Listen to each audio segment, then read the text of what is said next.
les circonstances ont créé un impératif Lumumba. Cette circonstance est évidemment le massacre abominable qui est en train de se dérouler à l'heure à laquelle nous parlons à Gaza, où l'on prétend répondre aux méthodes de la terreur par d'autres méthodes de terreur, d'une vengeance sans limite. Alors oui, disons-le, devant tant de massacres, tant d'horreurs, tant d'abominations, de tous côtés, avec de tous côtés le même abject système de deux poids, deux mesures, qui fait oublier les uns pour se souvenir toujours des autres, on pourrait finalement douter même de l'humanité. C'est alors, quand s'avance vers nous l'obscurité qui pourrait nous faire désespérer, qui pourrait nous laisser dominer par les indifférents et les résignés, qui sont toujours là pour nous prêcher l'inaction. C'est le moment de se tourner vers la lumière qui brille pour toujours au fond de Patrice Lumumba,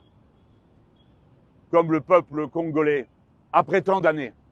Et alors même qu'on aurait pu penser que le souvenir de Patrice Lumumba serait moins vif, se sont rassemblés par milliers au retour de ses restes. Patrice Lumumba, nous voulons t'accueillir dans le panthéon des femmes et des hommes qui sont les héros de la condition humaine en tout lieu, sous toutes les latitudes, face à toutes les différences qui peuvent distinguer les êtres humains.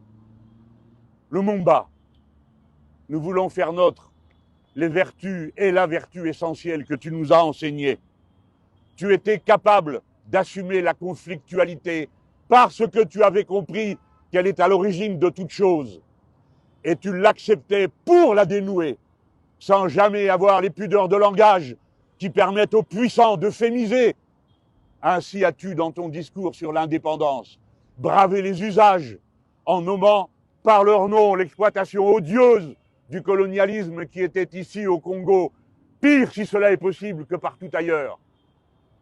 Tu l'as fait, et cela indignait le roi, paraît-il. Ce qui nous, avec le passage du temps, nous indigne, c'est l'indignation du roi à ce moment-là, parce que tu nommais les choses.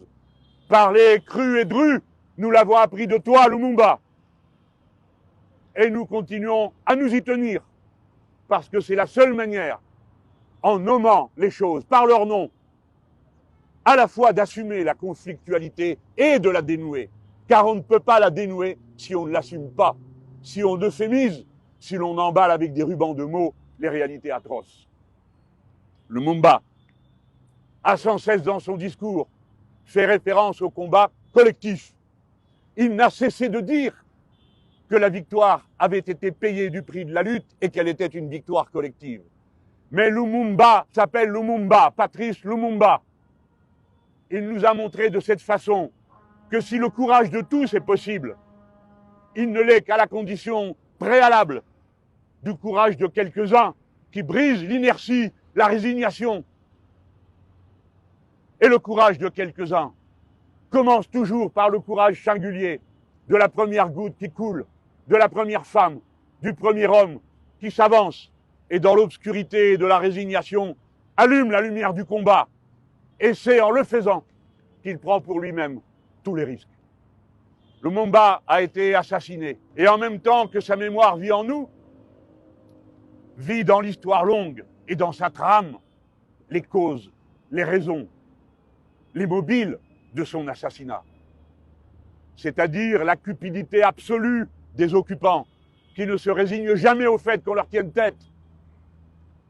Voilà de quoi est mort Patrice Lumumba, par l'entremise de bas agents qui l'ont assassiné au nom de la civilisation, du bien contre le mal, qui l'ont découpé en morceaux, au nom des mêmes grands mots, et pour finir, dissous dans l'acide. Voilà ce que vaut la civilisation de ceux qui ont commis le crime.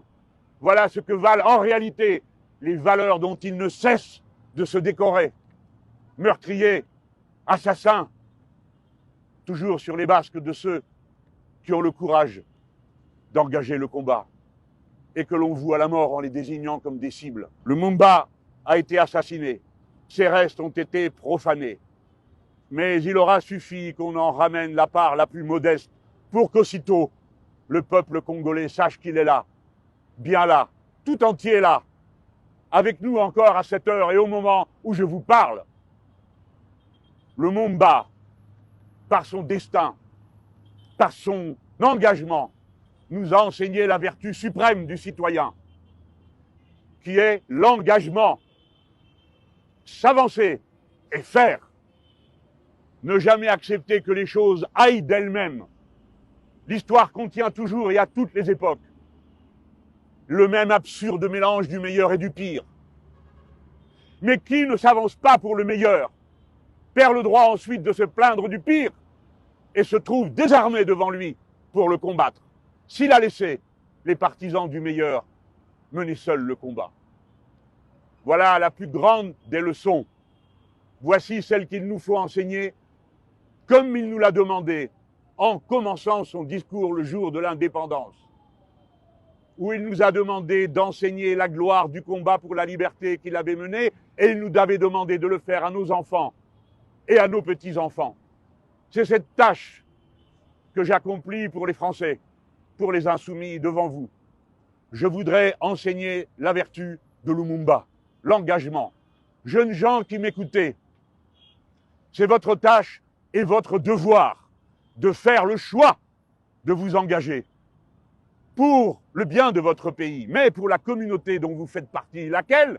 Le peuple humain, à l'heure où les plus grands dangers s'accumulent pour lui.